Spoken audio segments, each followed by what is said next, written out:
दोस्तों, भारत के बारे में कहते हैं मेरे देश की धरती उगले हीरे मोती। क्योंकि एक समय ऐसा था जब सारी दुनिया में सबसे ज्यादा धरोहर अपने भारत के पास ही था। सब कुछ तो दुश्मनों द्वारा लूट लिया गया, मगर आज भी एक बेहद कीमती धरोहर है जो भारत की सी मिट्टी पर उग रही है। दोस्तों, क्या आपने भारत के लाल सोने का नाम सुना है? भारत का लाल सोना कुछ और नहीं बल्कि लाल चंदन है। वही चंदन जिसे दुनिया के सामने टॉलीवुड की एक फिल्म पुष्पा लेकर आई है। दोस्तों, प्राइम वीडियो पर हाल ही में रिलीज हुई फिल्म पुष्पा भारत की एक ब्लॉकबस्टर मूवी बन चुकी है। तारीफ में बस इतना कहना पड़ेगा, ऐसा कोई शख्स रहा नहीं जो इस मूवी से अनजान होगा। शायद आपने भी इस मूवी को देख लिया होगा। मगर दोस्तों, अगर आपने अभी तक नहीं देखी है तो आपको बता दे, पुष्पा फिल्म लाल चंदन के इर्द गिर्द घूमती है। इस मूवी को देखने के बाद आप समझ जाएंगे लाल चंदन को लेकर कितने जद्दोजहद किए जाते हैं। लाल चंदन को रक्त चंदन भी कहते हैं। रक्त चंदन कहने के पीछे वजह यह है कि इस लाल चंदन के चक्कर में आज तक न जाने कितने ही रक्त बह चुके हैं।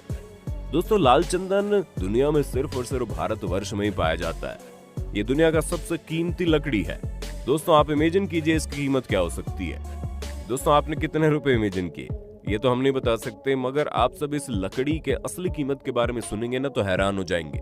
दोस्तों, लाल चंदन लकड़ी की कीमत 26,000 से 30,000 रुपए प्रति किलो है।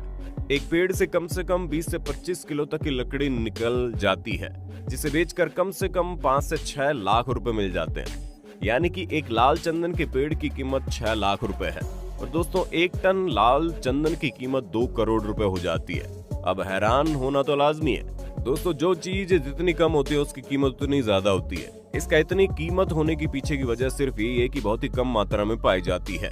लाल चंदन भारत के तमिलनाडु और आंध्र प्रदेश में ही होता है। इसी लाल चंदन के चक्कर में तमिलनाडु और आंध्र प्रदेश के बॉर्डर पर चीन द्वारा कई बार युद्ध की गई और न जाने कितनी जाने रक्त से लथपथ हो गई।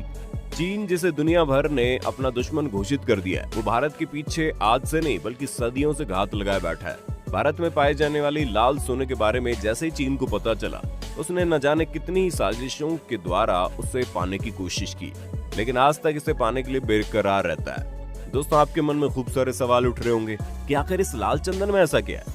आखिर इससे किस काम के लिए इस्तेमाल किया जाता है? आखिर क्यों चीन इसके पीछे पड़ा है? तो दोस्तों, आज आपके इन सभी सवालों का जवाब हम इस वीडियो में देंगे। आज आपको लाल चंदन से जुड़ी हर एक छोटी से छोटी बात पता चल जाएगी, ताकि अगली बार जब आप लाल चंदन के बारे में सुने तो आप इसकी पूरी कथा खोल बैठें। तो चलिए शुरू करते हैं। दोस्तों, जैसा कि मैंने आपको बताया, लाल चंदन भारत के 2 राज्यों आंध्र प्रदेश और तमिलनाडु में उगता है। वहाँ भी हर जगह नहीं, सिर्फ और सिर्फ 4 जिलों में प्रचुर मात्रा में होता है। चित्तूर, कडप्पा, कुर्नूल और नेल्लोर में फैले शेषाचलम की पहाड़ी में। इस बात से आप इसके खास होने की वजह समझ सकते हैं। दोस्तों, इस पेड़ की एवरेज हाइट 8 से 11 मीटर होती है। पूरे विश्व में चंदन की 16 प्रजातियां हैं, जिसमें सेंथुलम एल्बम प्रजातियां सबसे सुगंधित और औषधि युक्त मानी गई है। रक्त चंदन का साइंटिफिक नाम टेरोकार्पस सेंटनस है। इसकी लकड़ी लाल होती है। इसमें सफेद चंदन की तरह कोई खुशबू नहीं होती। दोस्तों, लाल चंदन के पेड़ के बारे में सबसे खास बात जो शायद इस दुनिया में कुछ खास चीजों को मिली है, वो है इसका वक्त, यानी कि उसे उगने में कितना समय लगता है। इस बात को आप इमेजिन कीजिए और हमें कमेंट बॉक्स में बताइए। आप सोच रहे होंगे इतनी कीमती है तो शायद 5-10 साल में या 15 साल में उग जाता होगा, मगर दोस्तों, आपको बता दें इसकी खेती करने में पूरे 30 साल का समय लगता है। और अगर इसे जैविक खेती का तरीका अपना कर लगाया जा रहा है तो शायद 15 साल में इसकी उपजता हो जाती है। रक्त चंदन की खेती सभी तरह की मिट्टी में हो सकती है, लेकिन रेतीली मिट्टी, चिकनी मिट्टी, लाल मिट्टी, काली दानेदार मिट्टी में इसके पेड़ अच्छे से बड़े होते हैं। इसकी खेती ऐसी जगह पर नहीं हो सकती है जहां पानी का जमाव होता हो।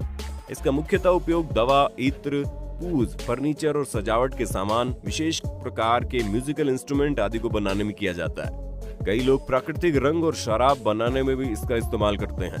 दोस्तों, लाल चंदन से कई तरह की दवाइयां बनाई जाती है और उसमें लाल चंदन के पाउडर जिससे स्किन एलर्जी जैसे कि एक्जिमा, सूजन, जलन का इलाज हो सकता है। कहते हैं एक्जिमा के मरीज कुछ और खुजली हो और उसमें लाल चंदन के पाउडर को कपूर के साथ पेस्ट बनाकर लगा दिया जाए तो मिनटों में उसे ठीक कर देती है और ये चमत्कारी आराम पहुंचाती है। और दोस्तों, जैसे कि सफेद चंदन का लेप हम सबके चेहरे पर निखार ला सकता है, उसी प्रकार से लाल चंदन का लेप भी हमारे चेहरे की खूबसूरती को बढ़ा देता है। इसके इस्तेमाल से कील मुहासे भी ठीक हो जाते हैं, इसलिए लाल चंदन और भी ज्यादा डिमांड में रहता है। अमेरिका के state journal of breast cancer basic and clinical research के मुताबिक बिहार के वैज्ञानिकों द्वारा रक्त चंदन पर किए गए शोध की तारीफ की गई। वैज्ञानिकों ने रक्त चंदन में मौजूद प्रतिरोधक क्षमता के बारे में नई खोज की है। इसमें स्तन कैंसर की प्रतिरोधक क्षमता की मौजूदगी का पता लगाया गया है। कहा जाता है रक्त चंदन को शैव और शाक्त मत को मानने वाले अधिक प्रयोग करते हैं। आपको बता दें दोस्तों, ये पीले चंदन का इस्तेमाल वैष्णव मत वाले लोग करते हैं। अंतर्राष्ट्रीय बाजारों में इसकी डिमांड बहुत ही अधिक है और यही वजह है कि इसकी सुरक्षा खूब ध्यान से की जाती है। ऐसे में 2.25 लाख हेक्टेयर इलाके में फैले शेषाचलम की पहाड़ियों की सुरक्षा काफी अहम होती है। दोस्तों, स्मगलिंग करने की मात्रा कोई छोटी मोटी नहीं। प्रत्येक वर्ष कम से कम 20,000 करोड़ रुपए के लाल चंदन का इलीगल सप्लाई करता है। जरा सोचिए दोस्तों, क्या घर से लीगली किया जाता तो ये भारतवर्ष का कितना फायदा हो जाता। और यही कारण है कि भारत में इसके लिए सजा भी सुनाई गई है। कोई भी अगर लाल चंदन की तस्करी करते हुए पकड़ा जाए तो उसे 11 साल की सजा सुनाई जाएगी। लाल चंदन की सबसे ज्यादा तस्करी और कोई नहीं दोस्तों, हमारा सबसे करीबी दुश्मन चीन में होता है। दोस्तों, आपको तो पता ही होगा, चीन में आयुर्वेदिक मेथड से इलाज करना पसंद करते थे और कुल मिलाकर आयुर्वेद इलाज बहुत यूजफुल भी होता है। इसलिए चीन में लाल चंदन की डिमांड बहुत ज्यादा है। सिर्फ चीन ही नहीं, जापान, मंगोलिया में भी लोग लाल चंदन से कई तरह की दवाइयां बनाते हैं, जिससे कई तरह की बीमारियों के इलाज होते हैं।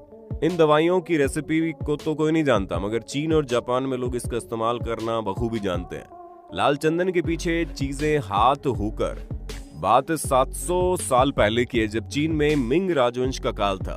सन 1400 से लेकर 17 सेंचुरी तक चीन में मिंग राजवंश रहा, जिसमें लाल चंदन की खूब महत्वता रही।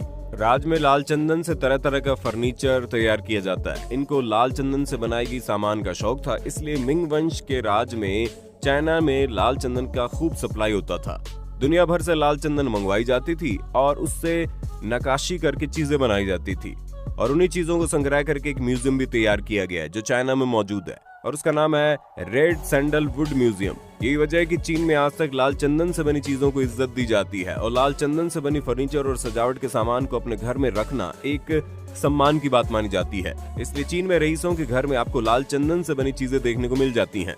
जापान में भी एक समय में लाल चंदन की खूब महत्वता थी, मगर धीरे धीरे जैसे कि सभी लोग पुरानी परंपराओं को भूलते जा रहे हैं, वैसे जापान में एक पुरानी परंपरा है जिसमें वहां की पारंपरिक शादियों में बजाए जाने वाली एक म्यूजिकल इंस्ट्रूमेंट शामीशेन को लाल चंदन से ही बनाया जाता है। मगर वक्त के साथ साथ परंपरा भी खत्म हो गई और लाल चंदन की डिमांड भी। मगर चाइना में लाल चंदन आज भी डिमांड में है। इसके लिए स्मगलर्स को अच्छी खासी रकम दी जाती है। यही वजह है कि आज कोई भी अपनी जान की जोखिम में लेकर लाल चंदन की तस्करी के लिए तैयार हो जाता है। कुछ तस्कर पकड़े जाने के डर से कई बार पाउडर के रूप में भी तस्करी करते हैं। दोस्तों, भारी मात्रा में तस्करी होने के कारण 2.25 लाख हेक्टेयर में फैली शेषाचलम की पहाड़ियों के कई हिस्सों में पाई जाने वाली इन खास लकड़ियों की तादाद 50% तक कम हो गई है। 5 साल पहले 2015 में एनकाउंटर में 20 तस्करों की मौत भी हो गई थी। इसके साथ बड़ी संख्या में गिरफ्तारियां भी हुई। लीगली देखा जाए तो आंध्र प्रदेश के वन विभाग की वेबसाइट के मुताबिक चीन, जापान, सिंगापुर, ऑस्ट्रेलिया, संयुक्त अरब अमीरात और पश्चिमी देशों के करीब 400 व्यापारी बोली लगाते हैं। इसमें लगभग 150 चीनी कारोबारी होते हैं। और दोस्तों, बाकी की चीजें आपको पुष्पा मूवी देखकर समझ में आ जाएंगी। इसके बारे में कुछ भी बताकर हम आपको स्पॉइलर देना नहीं चाहते। उम्मीद करते हैं दोस्तों आपके मन में लाल चंदन को लेकर जितने भी सवाल थे सब क्लियर हो गए। अगर आपके मन में कुछ सवाल रह गए हो तो कमेंट सेक्शन में बताना ताकि हम उनका जवाब ला पाएं। इस वीडियो को लाइक जरूर करना दोस्तों, इसे शेयर करने वाले अपने दोस्तों में भारत के लाल सोने के बारे में जरूर बता देना।